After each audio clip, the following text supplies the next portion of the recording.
இன்று நம்ம பார்க்க போற ஒரு செய்தி என்ன அப்படின்னு பார்த்தீங்கன்னா, உங்களோட லைஃபையே சேஞ்ச் பண்ணக்கூடிய ஒரு மெசேஜாக அது காணப்படலாம்.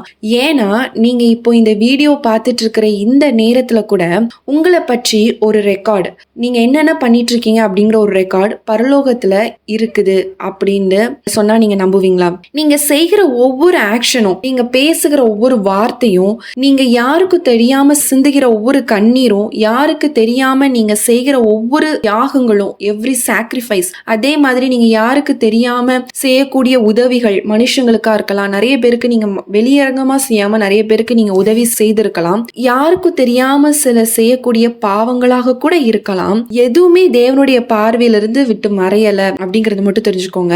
இந்த உலகத்துல நம்ம யாரை வேணாலும் ஏமாத்தலாம், மறைச்சு அவங்களுக்கு தெரியாம சில விஷயங்கள் நம்ம பண்ணலாம். நம்ம ஃபேமிலியில இருக்கவங்களுக்கு கூட தெரியாத சில விஷயங்கள் காணப்படலாம், ஃப்ரெண்ட்ஸை கூட தெரியாம சில விஷயங்கள் இருக்கலாம், சர்ச்ல இருக்கிறவங்களுக்கு கூட நம்ம செய்யற சில விஷயங்கள் தெரியாது.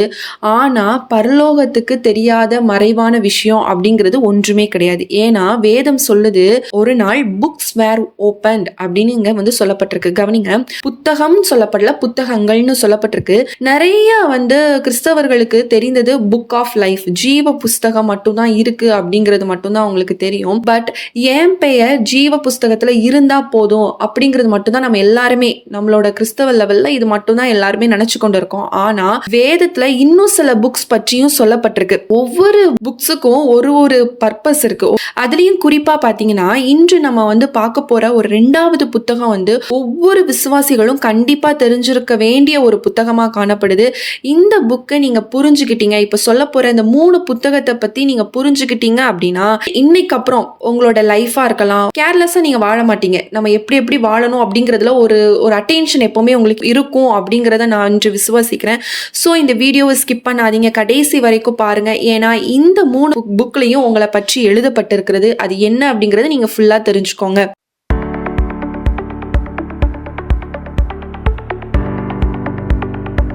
இந்த 3 புக்ஸை பற்றி நம்ம பார்க்கறதுக்கு முன்னாடி நம்ம ஒரு ஃபவுண்டேஷன், ஒரு அடிப்படையான ஒரு உண்மையை நம்ம தெரிஞ்சுக்கணும். நம்முடைய காட் பார்த்தீங்கன்னா அவருக்கு மறைவானது ஒன்றுமே இல்லை அப்படிங்கிறத நம்ம தெரிஞ்சுக்கணும். மத்தேயு 10ஆம் அதிகாரம் 29 மற்றும் 30 நம்ம வாசிச்சோம் அப்படின்னா, ஏசுசாமி சொல்றாரு, ஒரு குருவி தரையில விழுறது கூட பிதாவோட சித்தம் இல்லாம, அனுமதி இல்லாம அது விழாது அப்படிங்கிறத சொல்லப்பட்டிருக்கு. அது மட்டும் இல்ல, உங்க தலையில இருக்கிற ஒவ்வொரு முடியும் எண்ணப்பட்டு இருக்கிறது அப்படிங்கிறதையும் இங்க சொல்லப்பட்டிருக்கு. Think about that. அதாவது ஒரு மனிதனோட முடிய கூட கவுண்ட் பண்ணி வைத்திருக்கிறவர் தான் நம்மளுடைய தேவன். உங்க வாழ்க்கையில நடக்கிற ஒவ்வொரு விஷயமும் தேவனுக்கு தெரியாம இருக்குமா? யோசிச்சு பாருங்க, இம்பாசிபிள். எல்லாமே அவருக்கு தெளிவா தெரிஞ்சுதான் ஒவ்வொரு விஷயங்களும் நடந்து கொண்டு இருக்குது. தானியேல் 7ஆம் அதிகாரம் 10ஆம் வசனத்துல சொல்லப்பட்டிருக்கு, ஒரு ஹெவன்லி கோர்ட் ரூமை பாக்குறோம். ஆயிரமான தூதர்கள் நிற்கிறாங்க. அங்க தேவனுடைய சிங்காசனம் இருக்குது. அதுக்கப்புறம் வேதம் என்ன சொல்லுது தெரியுமா? The court were seated and the books were opened அப்படின்னு சொல்லி இங்கிலீஷ்ல சொல்லப்பட்டிருக்கு. புக்ஸ் அப்படின்னு சொல்லப்பட்டிருக்கு. புத்தகங்கள் திறக்கப்பட்டது அப்படிங்கறத இங்க பாக்குறோம். பிறகு நம்ம ரெவலேஷன் 20லயும் நம்ம வெளிப்படுத்துதல் 20லயும் நீங்க பாத்தீங்கன்னா அதே மாதிரி ஒரு காட்சி அங்க சொல்லப்பட்டிருக்கும். அதாவது புக்ஸ் வேர் ஓபன்ட் அப்படிங்கிறது இங்க தெளிவா சொல்லப்பட்டிருக்கு. தானியேல் 7ஆம் அதிகாரம் 10ஆம் வசனத்தை நம்ம லைட்டா ரீட் பண்ணிடலாம். அங்க என்ன சொல்லப்பட்டிருக்குன்னா, புஸ்தகங்கள் திறக்கப்பட்டது அப்படிங்கிற ஒரு விஷயம் அங்க சொல்லப்பட்டிருக்கு பாக்குறோம். அப்படின்னா தேவன் எதையும் மறக்கிற தேவன் கிடையாது. அவர் எல்லாவற்றையும் நோட் பண்ணிக்கிட்டே இருக்காரு. புக்ஸ் வேர் ஓபன்னா ஒவ்வொரு புக்ஸுக்கும் ஒவ்வொரு பர்பஸ் இருக்கு, ஒவ்வொன்றும் நோட் ஆகிட்டே இருக்கு. நம்ம செய்கிற ஒவ்வொரு விஷயங்களும் நோட்டட் ஆகிட்டே இருக்கு. அப்ப எவ்ரிதிங் இஸ் ரெக்கார்டட் அப்படிங்கறத இங்க சொல்லப்பட்டிருக்கு. அந்த ரெக்கார்ட்ஸ் எல்லாமே ஒரே புக்ல கிடையாது. அதாவது ஒரு முக்கியமான ஒரு 3 புஸ்தகங்கள் தான் நம்ம இன்னைக்கு டீடைலா பார்க்க போறோம். நம்ம ஃபர்ஸ்ட் பார்க்கக்கூடிய ஒரு புக் அப்படின்னு என்னன்னு பார்த்தீங்கன்னா, புக் ஆஃப் ஒர்க்ஸ். அதாவது நம்ம செய்யக்கூடிய ஒவ்வொரு செயல்களும் அந்த புத்தகத்துல எழுதப்பட்டு இருக்கிறது. இந்த புக் பார்த்தீங்கன்னா ரொம்ப ஒரு முக்கியமான புக். ஏன்னா இந்த புக்ல நம்மளுடைய எவ்ரி ஆக்ஷன், நம்ம செய்யக்கூடிய ஒவ்வொரு செயல்களும் ரெக்கார்ட் ஆகிட்டே இருக்குது. வெளிப்படுத்துதல் 20ஆம் அதிகாரம் 12ஆம் வசனத்துல சொல்லப்பட்டிருக்கு, மரித்தோர் தங்கள் கிரியைகளுக்கு தக்கதாக நியாய தீர்ப்பு அடைந்தார்கள் அப்படிங்கறது இங்க சொல்லப்பட்டிருக்கு. என்ன சொல்லிட்டாங்கன்னு வைத்து ஜட்ஜ் பண்ணப்படல, அவங்க சர்ச்ல என்ன பொசிஷன்ல இருந்தாங்க அப்படிங்கறத வச்சு ஜட்ஜ் பண்ணப்படல, எவ்வளவு ஃபேமஸா இருந்தாங்க அப்படிங்கறத வச்சு ஜட்ஜ் பண்ணப்படல, அவங்க உண்மையிலேயே என்ன செஞ்சாங்க அதை பொறுத்து தான் இங்க ஜட்ஜ்மெண்ட் நடக்குது அப்படிங்கறத பாக்குறோம். அதனாலதான் இது புக் புக் ஆஃப் ஒர்க்ஸ் நான் சொல்றேன். நம்ம செய்யக்கூடிய கிரியைகளுக்கு தக்க பலன் தான் இந்த புஸ்தகத்துல எழுதப்பட்டிருக்கும். இந்த புக்ல நீங்க செய்யற எவ்வளவு ஒரு நல்ல விஷயங்களும், எவ்ரி குட் டீட் எல்லாமே ரெக்கார்டட் ஆயிட்டு இருக்கு. நீங்க செய்யக்கூடிய ஒவ்வொரு ஒரு யாருக்குமே தெரியாம மறைவாக தனிமையாக நீங்க வடிக்கக்கூடிய கண்ணீராக இருக்கலாம், நீங்க செய்யக்கூடிய ஜபமாக இருக்கலாம், யாருக்கும் தெரியாம நீங்க செய்யக்கூடிய உதவிகளாக இருக்கலாம். தேவனுடைய நாமத்து நிமித்தம் என்னன்னா ஒரு கலசம் தண்ணீர் கொடுத்தா கூட அதற்கான பலனை கூட நீங்க பெறுவீங்கன்னு சொல்லிட்டு மத்தேயு 10:42 சொல்லப்பட்டிருக்கு. அப்போ எல்லாமே ரெக்கார்டட் ஆயிட்டு இருக்கு. தேவனுக்காக நீங்க செய்யற சின்ன சின்ன விஷயங்கள் கூட பரலோகத்துல நீங்க பண்ணக்கூடிய ஒவ்வொரு காரியங்களும் ரெக்கார்டட் ஆயிட்டு இருக்கு அப்படிங்கறத தேவன் இன்று உங்களோடு கூட பேசிக்கொண்டிருக்கிறார். சில நேரங்களை நம்ம நினைக்கிறோம், நான் எவ்வளவு பிரேயர் பண்றேன் யாருக்குமே தெரியல. ஆனா இயேசு இன்று உங்ககிட்ட என்ன தெரியுமா சொல்றாரு? எனக்கு தெரியும். நீங்க சீக்கிரட்டா போடுற ஃபாஸ்டிங்க எனக்கு தெரியும்னு ஆண்டவர் சொல்றாங்க. நான் யாருக்கும் சொல்லாம ஒரு ஃபேமிலிக்கு நான் ஹெல்ப் பண்ணேன், ரொம்ப கஷ்டப்படுற ஃபேமிலி உங்களுக்கு நான் ஹெல்ப் பண்ணியிருக்கேன், யாருக்கும் தெரியாது நீங்க நினைக்கிறீங்க. ஆனா என்னுடைய தேவன் அதை பார்த்து கொண்டே தான் இருக்கிறார். இதுதான் நம்மளுடைய தேவனுடைய அழகு. தேவன் நம்மளுடைய இருதயத்தை பார்க்கிறார். மனுஷங்க முகத்தை பார்ப்பாங்க, ஆனா தேவன் நம்மளுடைய இருதயத்தை பார்க்கிறார். நம்ம செய்யக்கூடிய ஒவ்வொரு நல்ல காரியங்களையும் இந்த புக்ஸ் ஆஃப் ஒர்க்ஸ் அப்படிங்கிற ஒரு விஷயத்துல நோட்டட் ஆயிட்டே இருக்கு, எழுதப்பட்டு கொண்டே இருக்குது அப்படிங்கிறத நீங்க புரிஞ்சுக்கோங்க. அதே சமயத்துல நம்ம செய்யக்கூடிய பாவங்களும் என்ன பண்ணுது அப்படின்னா எழுதப்பட்டு கொண்டே இருக்கிறது.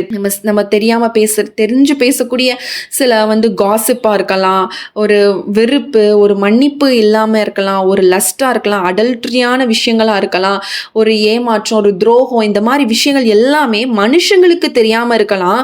ஆனா தேவனுக்கு மறைவானது ஒன்றுமே இல்லை. இது எல்லாமே என்னன்னா அந்த புக்ஸ்லயும் எழுதப்பட்டு தான் இருக்குது. நம்ம செய்யற நல்ல விஷயங்களும் எழுதப்படுறது, நம்ம செய்யற கெட்ட விஷயங்களும் எழுதப்படுது. இந்த விஷயத்தை யாருமே கண்டுபிடிக்க மாட்டாங்க. இது யாருமே உலகத்துல கண்டுபிடிக்கல, அவ்வளவுதான் நான் தப்பிச்சிட்டேன் அப்படின்னு சொல்லி நினைக்கலாம். பரலோகத்துல நம்ம செய்யற சின்ன சின்ன விஷயங்களும் நோட் பண்ணப்பட்டிருக்கிறது அப்படிங்கறத நம்ம புரிஞ்சுக்கணும். ஒரு நாள் அந்த புக் திறக்கப்படும். அந்த நாள்ல ஆண்டவர் சொல்வார், நீ இந்த டைம்ல இது பண்ண, நான் செய்யலையே அப்படின்னு சொல்லி நீங்க சொன்னாலும் அது பிளாஷா டைம் அண்ட் எல்லாமே டேட்டோட அது அன்னைக்கு வெளியரங்கமாக்கப்படும். அந்த டைம்ல நம்ம நம்மளோட நல்ல விஷயங்கள் மட்டும்தான் சொல்லப்படணும். இந்த மாதிரி விஷயங்கள் நம்மளுடைய பாவங்கள் அப்படிங்கிறது அந்த புக்ல இடம் பெறாதபடி ஜாக்கிரதை உள்ளவர்களாக நம்ம வாழ வேண்டும். இப்போ நான் நிறைய செஞ்சிருக்கேனே, ஆண்டவர் அப்ப இதெல்லாம் போட்டிருப்பாரோ அப்படின்னு நீங்க பயப்படுறதுக்காக நான் சொல்லல. நம்ம எல்லாருமே பாவம் செஞ்சிருக்கிறோம். நம்மளுடைய எல்லாருடைய ரெக்கார்ட்லயும் குறைகளும் இருக்கும், நிறைவுகளும் இருக்கும். ஆனா நமக்கு ஒரு விசுவாசம் இருக்கு. அது என்னன்னா, இயேசுதான் உண்மையான தேவன். நம்ம பாவத்தை விட்டு மனம் திரும்பி ஆண்டவரை ஏற்றுக்கொள்ளும் பொழுது அவருடைய ரத்தம் என்ன தெரியுமா பண்ணுது? அதாவது சங்கீதம் 103:12 சொல்லுது, மேற்குக்கும் கிழக்குக்கும் எவ்வளவு தூரமோ அவ்வளவு தூரமே என்னுடைய பாவங்கள் என்ன பண்ணிட்டீங்க, நீங்க அகற்றிட்டீங்க அப்படின்னு சொல்லப்பட்டிருக்கு. அதாவது நம்மளுடைய தேவன் பாவத்தை வச்சு நம்மளை ஜட்ஜ் பண்ற தேவனே கிடையாது. நம்ம அவருடைய சமூகத்துல நம்மளை ஒப்பு கொடுத்து நம்ம முழுமையுமா நம்ம சரண்டர் ஆயிட்டோம்னு வச்சுக்கோங்களேன். கொலாசியர் 2:14 சொல்லப்பட்டிருக்கு, அவர் சிலுவையில் அறைந்தார். நம்ம செய்யக்கூடிய எல்லா பாவங்களும் அவர் சிலுவையில் அறைந்தார். அதாவது நம்ம மன்னிப்பு கேட்டு மனம் திரும்பும் பொழுது அவருடைய ரத்தம் என்ன பண்ணுதுன்னா நம்மளுடைய பாவங்களை கழுவுது. அந்த புக்ஸ்ல ஒருவேளை நம்ம செய்யற தவறுகள் கூட எல்லாமே நோட் பண்ணிருக்கலாம். ஆனா நீங்க ஆண்டவர் சமூகத்துல இருந்து மன்னிப்பு கேட்டு நீங்க கண்ணீர் விட்டு முழுமையான ஒரு ரிப்பெண்டன்ஸ் உங்களுக்குள்ள நடந்துச்சுன்னு வச்சுக்கோங்களேன், அந்த எல்லாமே எரேஸ் பண்ணப்பட்டுரும். நீங்க செய்த பாவங்கள் எல்லாமே அழிக்கப்பட்டுரும் அப்படிங்கறத நம்ம இதுல பாக்குறோம். அதாவது ரிப்பெண்டன்ஸ் சேஞ்சஸ் எவ்ரிதிங். நீங்க உண்மையா மனம் திரும்பினீங்க அப்படின்னா எல்லாமே என்ன பண்றோம், அழிக்கப்பட்டிருக்கும். 2 கொரிந்தியர் 5:10 சொல்லப்பட்டிருக்கு, நம்ம எல்லாருமே என்னன்னா கிறிஸ்துவின் நியாய தீர்ப்புக்கு முன்பாக நம்ம நிற்கணும் அப்படிங்கறது இங்க சொல்லப்பட்டிருக்கு. அப்போ இது நம்மளோட ரிவார்டுக்கு கொடுக்கக்கூடிய ஒரு ஜட்ஜ்மெண்ட். அதாவது நீங்க கிறிஸ்துவுக்காக எப்படி வாழ்ந்தீங்க அதற்கேற்ற பலன் அந்த நாள்ல கொடுக்கப்படும். இப்போ நம்ம புக் ஆஃப் ஒர்க் பத்தி நம்ம பார்த்தோம். இதை விட ரொம்ப முக்கியமான ஒரு புக். இந்த புக்ல மட்டும் உங்க பேர் இல்லைன்னா நம்ம வாழ்றதுக்கான ஒரு அர்த்தமே இல்லாத ஒரு வாழ்க்கையாக தான் அது காணப்படும். புக் ஆஃப் லைஃப், ஜீவ புஸ்தகத்தை தான் நம்ம பார்க்க போறோம். இது ரொம்ப முக்கியமான புஸ்தகம். இதை பத்தி நம்ம நிறைய பேர் கேள்விப்பட்டிருப்போம், வேத வசனங்கள்ல வாசிச்சிருப்போம். லூக்கா 10:20 நம்ம வாசிக்கலாம். ஆவிகள் உங்களுக்கு கீழ்ப்படுகிறதற்காக நீங்கள் சந்தோஷப்படாமல் உங்கள் நாமங்கள் பரலோகத்தில் எழுதப்படுகிறதற்காக சந்தோஷப்படுங்கள் என்றார். அதே மாதிரி பிலிப்பியர் 4:3 சொல்லப்பட்டிருக்கு, அவர்களுடைய நாமங்கள் ஜீவ புஸ்தகத்தில் இருக்கிறது அப்படின்னு சொல்லி பார்க்கிறோம். தேவனுக்கு சொந்தமானவர்களோட ஹெவன்லி ரிஜிஸ்ட்ரி, ஒரு ரிஜிஸ்ட்ரேஷன் புக் மாதிரி. ஒரு குழந்தை பிறந்ததும் ஒரு பர்த் சர்டிபிகேட் கொடுத்து நம்ம ரிஜிஸ்டர் பண்றோம். ஒரு மனிதன் உண்மையாகவே ரிப்பன்ட் ஆகி மனம் திரும்பி இயேசு கிறிஸ்துவை ஏற்றுக்கொண்டா திரும்பி என்ன பண்றோம், ஆவியினால நம்ம வந்து பிறக்கப்படுகிற ஒரு நபராக நம்ம காணப்படுறோம். அந்த டைம்ல என்னன்னா ஒரு பர்த் சர்டிபிகேட் மாதிரி, ஸ்பிரிச்சுவல் பர்த் சர்டிபிகேட் தான் இந்த புக் ஆஃப் லைஃப். இதுல உங்க பேர் எழுதப்பட்டிருக்கணும் அப்படிங்கறத இங்க வந்து ஆண்டவர் சொல்றாரு. இது ஒரு வெறும் புக்கு கிடையாது. இது வந்து உங்களோட ஐடென்டி, பரலோகத்திற்கான ஒரு ஐடென்டி வந்து உங்ககிட்ட இருக்கணும் கண்டிப்பா. வெளிப்படுத்துதல் 20ஆம் அதிகாரம் 15ஆம் வசனத்துல சொல்லப்பட்டிருக்கு, ஜீவ புஸ்தகத்தில் எழுதப்பட்டவனாக காணப்படாதவன் எவனோ அவன் அக்கினி கடலிலே தள்ளப்பட்டான். என்னுடைய பேர் ஜீவ புஸ்தகத்துல இருக்கிறதா, அதான் முக்கியம். யோவான் 10ஆம் அதிகாரம் 28ஆம் வசனத்துல சொல்லப்பட்டிருக்கு, நான் அவைகளுக்கு நித்திய ஜீவனை கொடுக்கிறேன், அவைகள் ஒரு காலம் கெட்டு போவதில்லை, ஒருவனும் அவைகளை என் கையிலிருந்து பறித்து கொள்வதும் இல்லை அப்படின்னு சொல்லப்பட்டிருக்கு. உண்மையாவே நீங்க தேவனை சொந்த ரட்சகராக உங்களுக்குள்ள ஒரு சால்வேஷன், ஒரு ரட்சிப்பு அப்படிங்கறது ஆண்டவர் உங்களுக்குள்ள கொடுத்துட்டார் அப்படின்னா என்ன இங்க சொல்லப்பட்டிருக்கு பாருங்க, ஒருவனும் அவைகளை என் கையிலிருந்து பறித்து கொள்வதில்லை அப்படிங்கறத இங்க சொல்லப்பட்டிருக்கு. ஆண்டவர் உங்களுடைய உள்ளங்கையில மார்க் பண்ணி வச்சிருக்காரு. எந்த சத்ருவாலையும் எந்த பிசாசோட கிரியையாலும் உங்களை பறித்து கொள்ள முடியாது. ஸ்பிரிச்சுவல் பர்த் சர்டிபிகேட் என்கிட்ட இருக்கா அப்படிங்கிற ஒரு கொஸ்டின் நம்ம எல்லாரையும் கேட்டுக்கணும். ஜீவ புஸ்தகத்துல இருக்கா, நான் உண்மையாவே ரட்சிக்கப்பட்டு உண்மையாவே தேவனுக்கு பயந்து கீழ்ப்படிந்து வாழ்கிற நபராக இருந்தேன் அப்படின்னா உங்களோட பேர் ஜீவ புஸ்தகத்துல எழுதப்பட்டிருக்கு அப்படிங்கறத நீங்க தெரிஞ்சுக்கோங்க. 3வது புஸ்தகமா நீங்க பாத்தீங்க அப்படின்னா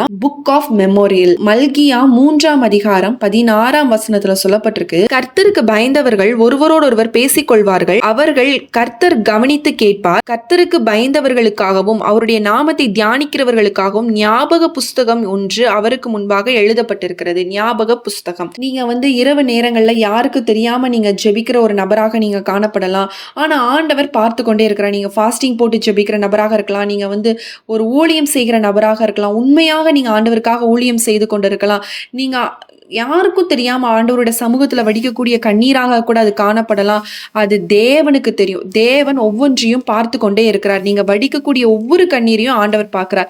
அதான் வந்து சங்கீதம் 56:8 சொல்லப்பட்டிருக்கு, என்னுடைய கண்ணீரை உம்முடைய துரிதியில் வைத்திருக்கிறேன் நம்ம வந்து பாக்குறோம். அப்போ அது எவ்வளவு பாருங்க, ஒரு கண்ணீரை கூட ஆண்டவர் என்ன பண்ணிட்டு இருக்காருன்னா நோட் பண்ணிட்டு இருக்காரு. உலகம் உங்களுடைய கண்ணீரை மறந்துருக்கலாம், உங்களை கூட மறந்துருக்கலாம், ஆனா தேவன் மறக்காத தேவனாக. அதாவது சங்கீதம் 139:16 வசனத்தில் சொல்லப்பட்டிருக்கு, நம்மளுடைய நாட்கள் அவருக்கு முன்பாக அறியப்பட்டு இருக்கிறது அப்படின்னு சொல்லி நம்ம அங்க வந்து வாசிக்கிறோம். சில நேரம் நினைக்கலாம், என்னோட பிரேயருக்கு பதில் இல்லை, என்னோட பெயின் யாருமே புரிஞ்சுக்கல, இவ்வளவு வருஷம் விசுவாசமா இருக்கேன் ஆனா வந்து ஒண்ணுமே என் லைஃப்ல நடக்கல அப்படின்னு நீங்க நினைக்கலாம்.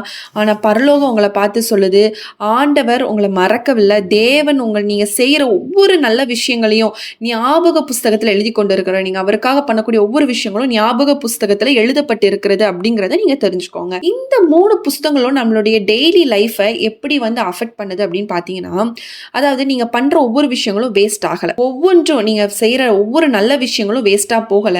மத்தேயு 10:42 படிதான், நீங்க ஒரு கலசம் தண்ணீர் கொடுத்தா கூட அது பிரயோஜனம் உள்ளது, ஆண்டவர் அதற்கான பலனை ஆண்டவர் நிச்சயமாக கொடுப்பார். 2வது நம்ம ரொம்ப முக்கியம், நம்மளுடைய பாவங்கள் கூட சில நேரம் வந்து அந்த புஸ்தகத்துல அதிக பாவங்கள் இராதபடி நம்ம எச்சரிக்கையா இருக்கணும். அவரோட ரத்தத்தினால நம்ம கழுவப்பட்டு நம்மளை பரிசுத்தப்படுத்திக் கொள்ளக்கூடிய நபராக இருக்கணும். 2 கொஸ்டின்ஸ் தான், நம்மளுடைய பெயர் வந்து ஜீவ புஸ்தகத்துல எழுதப்பட்டிருக்கிறதா அப்படிங்கறத நம்ம நோட் பண்ணணும். 2வது ஆஃப் ஒர்க்ஸ் அப்படிங்கிற ஒரு புக்கு திறக்கப்பட்டா, கிரியைகளின் புஸ்தகம் வந்து திறக்கப்பட்டா அதுல நம்மளை பத்தின நல்ல விஷயங்கள் எழுதப்பட்டிருக்கா, அந்த நாட்கள்ல அந்த புக்கை வாசிக்கும் பொழுது நம்மளை பற்றி சாட்சி சொல்லுகிறதா அந்த புக் அப்படிங்கறதுல நம்ம ரொம்ப கவனமா இருக்கணும். ஆண்டவர் இன்றைக்கு இந்த 3 புஸ்தகத்தின் மூலமாக இதான் நம்மகிட்ட பேசியிருக்கிறார். அதனால இதை நீங்க நல்லா தியானிச்சு பாருங்க. நிறைய வசன ரெஃபரன்சஸ் எல்லாம் சொல்லியிருந்தேன். ஸோ அது எல்லாமே நோட் பண்ணி வச்சு நல்லா தியானிச்சு பாருங்க. நிச்சயமா ஆண்டவர் உங்களோடு கூட பேசுவார். இந்த வீடியோ மூலமா ஆண்டவர் உங்களோடு கூட பேசியிருப்பார் என்று சொல்லி நான் கர்த்தருக்குள் விசுவாசிக்கிறேன். உங்களுக்கு ரொம்ப யூஸ்ஃபுல்லா இருந்துச்சுன்னா கண்டிப்பா கமெண்ட் செக்ஷன்ல சொல்லுங்க. இது நீங்க அநேகருக்கு ஷேர் பண்ணுங்க, அவங்களுக்கு இது ரொம்ப பிரயோஜனமாக இருக்கும். உங்களுக்கு ஜெப குறிப்புகள், பிரேயர் பாயிண்ட்ஸ் இருக்குன்னா ஸ்கிரீன்ல தெரியக்கூடிய வாட்ஸ்அப் நம்பருக்கு மெசேஜ் பண்ணுங்க அல்லது வாய்ஸ் நோட் பண்ணுங்க. கால் பண்ணாதீங்க. மெசேஜ் இல்லைன்னா வாய்ஸ் நோட் பண்ணுங்க. கண்டிப்பா நாங்க உங்களுக்காக ஜெபிக்கிறோம். மீண்டும் உங்களை அடுத்த பிரேயர் வீடியோவில் சந்திக்கிறேன். கர்த்தர் உங்களை ஆசீர்வதிப்பாராக. ஆமென்.